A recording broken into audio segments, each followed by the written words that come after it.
Hi everyone, তোমাদেরকে আজকে একটা ছড়া শোনাবো। বগার বাড়ি মাছের হাড়ি, গড়াগড়ি যায় বাঁশের আগায় চড়ে বগায় কাসকি মাছ খায়। বন্ধুরা, আম্মু আজকে কাসকি মাছ দিয়ে কলা পাতায় মরিচ খোলা দিবে। চলো বন্ধুরা, আম্মুর রেসিপিটা দেখে আসি। এই রেসিপিটা তোমরাও ট্রাই করবা। আসসালামু আলাইকুম। হাই এভরিওয়ান, কেমন আছো তোমরা?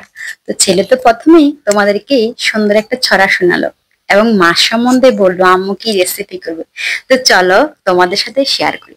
প্রথমে আমি ছোট ছোট যে কাচকি মাছগুলো, এগুলো ভালো করে পরিষ্কার করে ধুয়ে নিলাম।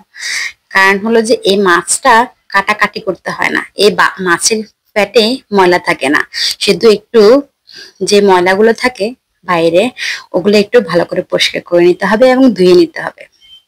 তো আমি প্রথমে দিলাম মরিচ বাটা, আর এই মরিচগুলো কিন্তু শুকনো যে মরিচগুলো থাকে ওগুলাই পাটায় বেটে নিলাম। ওটা আমি তোমাদেরকে দেখাতে পারি নাই, বেশি লম্বা হয়ে যাবে, কারণ আজকে আমার কাছে খুবই সময় কম, এই জন্য। তারপরে আমি পেঁয়াজ কুচি না দিয়ে পেঁয়াজ বাটাটা দিলাম, কারণ পেঁয়াজ বাটা আমার কাছে মনে হয় যে এখানে ভালো লাগবে, তাই এই জন্য দিলাম। এর আগে আমি একটা রেসিপি ট্রাই করেছিলাম, সেখানে আমি পেঁয়াজ আস্ত দিয়েছিলাম কুচু কুচু করে আর কি। তো আজকে বেটে দিলাম, আর বাটা পেঁয়াজ দিয়ে মনে হয় যে এটা বেশি ভালো লাগবে। তারপরে দিয়ে দিলাম অল্প একটু রসুন বাটা, তারপরে দিয়ে দিলাম অল্প একটু লবণ, তারপরে দিয়ে দিলাম ধনিয়া পাতা, তারপরে দিয়ে দিলাম সরিষার তেল।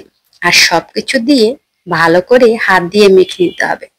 এখানে তোমাদের জন্য একটা কথা বলি, সেটা হলো যে বাটা মরিচটা অনেক ঝাল থাকে, এটা কোনো মিষ্টি মরিচ না, এই মরিচটা অনেক ঝাল। তাই তোমরা একটা হ্যান্ড গ্লাস পরে এই পুরা উপাদানগুলো মাখবে, না হলে কি হবে, তোমাদের হাতটা অনেক জ্বলবে। তাও একটা কথা বলি, সেটা হলো যে তোমাদের হাতটা যদি ইনকেস ভুলে তোমরা হ্যান্ড গ্লাভস ছাড়া মাখো এই কাসকি মাছের মরিচ খোলাটা, একটু করে লেবু দিয়ে হাতটা ভালো করে পরিষ্কার করে নিবে, তাহলে জ্বলা একটু কমে যাবে। যে কোনো মরিচ তোমরা যদি খালি হাতে ধরো, তখন লেবু দিয়ে হাতটা পরিষ্কার করে নেবে। আর আমি এখন কি করলাম, যতগুলো উপাদান দিলাম সবগুলো কাসকি মাছের সাথে ভালো করে মিশিয়ে নিলাম। মিশানোর পরে আমি এদিকে নিয়ে নিলাম পরিষ্কার করে রাখা কলা পাতা, আর কলা পাতার মধ্যে আমি অল্প অল্প করে সবগুলো কাসকি মাছ যেখানে মাখলাম ওগুলা দিয়ে দিচ্ছি। আর দেওয়ার পরে কলা পাতা দিয়ে ভালো করে মুড়িয়ে এটা দিয়ে দিও তাওয়ায়, বা তোমাদের কাছে যদি প্যান থাকে প্যানও দিয়ে দিতে পারো, কোনো সমস্যা নেই, তাওয়া প্যান যে কোনো।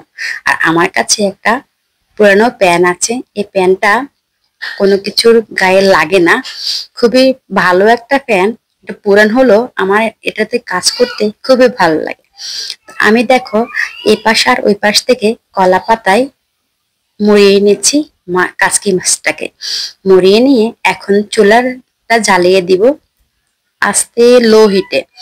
বেশি হিটে এই মাছটা তোমরা করতে যাবে না, বেশি হিটে রান্না করলে এই মাছটা যাবে পুড়ে, তখন যে স্বাদটা চাইছো সেই স্বাদটা পাবে না। এই মাছটা নাকি নোয়াখালীতে খুবই বিখ্যাত, এই মরিচ খোলাটা। আপনার ইলিশ মাছ দিয়েও হয়, ইলিশ মাছ দিয়ে আমি একবার করেছিলাম, তোমাদের জন্য ভিডিও করতে ভুলে গেছি, সরি। তো একদিন ইলিশ মাছের এই বর্গের মরিচ খোলাটা করে তোমাদের সাথে শেয়ার করবো। আজকে করলাম কাসকি মাছের মরিচ খোলা, নোয়াখালীর নাকি বিখ্যাত এই মরিচ খোলাটা। তো তোমাদের কাছে কেমন লাগলো এই পদ্ধতিটা? এই পদ্ধতিটা খুবই ইজি, এই জন্য তোমাদের সাথে শেয়ার করলাম। এখন যখন আমার নিচ থেকে একটা পিঠ হয়ে গেছে, এখন আমি আরেকটা পিঠ উল্টিয়ে দিচ্ছি। উল্টিয়ে দিলে এই পিঠ আর ওই পিঠ দুই পিঠেই মরিচ খোলা ছেঁকাটা ভালো করে লাগবে।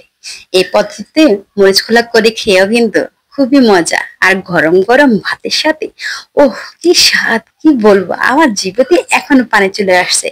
মরিচ খোলাটা এত সুন্দর একটা ফ্লেভার আসতেছে, কি বলবো তোমাদেরকে। আমার ছেলেরা কিন্তু এই মরিচ খোলাটা খুবই পছন্দ করে, ওদের কাছে এটা খালি খালি খেতেও মজা লাগে, দেরি করে না এটা খাওয়ার জন্য, যে ভাত হবে তারপরে খাবে। ওদের খুবই পছন্দ এই মরিচ খোলাটা। আর মরিচ খোলাটা হওয়ার পরে দেখো না কি সুন্দর হয়েছে, কি লোভনীয় বলো না? আর যাদের জ্বর হয়, কিছুই খেতে ভালো লাগে না, তাদেরকে বলছি এরকম মরিচ খোলা করে একটু ভাত দিয়ে খেয়ে দেখো, তোমার মুখের স্বাদটা আবার আগের মতো ফিরে আসবে। তো সবাই ভালো থেকো, সবাই আমার জন্য দোয়া করো, আমিও তোমাদের জন্য দোয়া করছি। এদিকে ছেলেকে বললাম, একটু বলো না কেমন হয়েছে মরিচ খালা। বলল আলহামদুলিল্লাহ, ভালো হয়েছে আম্মু, অনেক ভালো।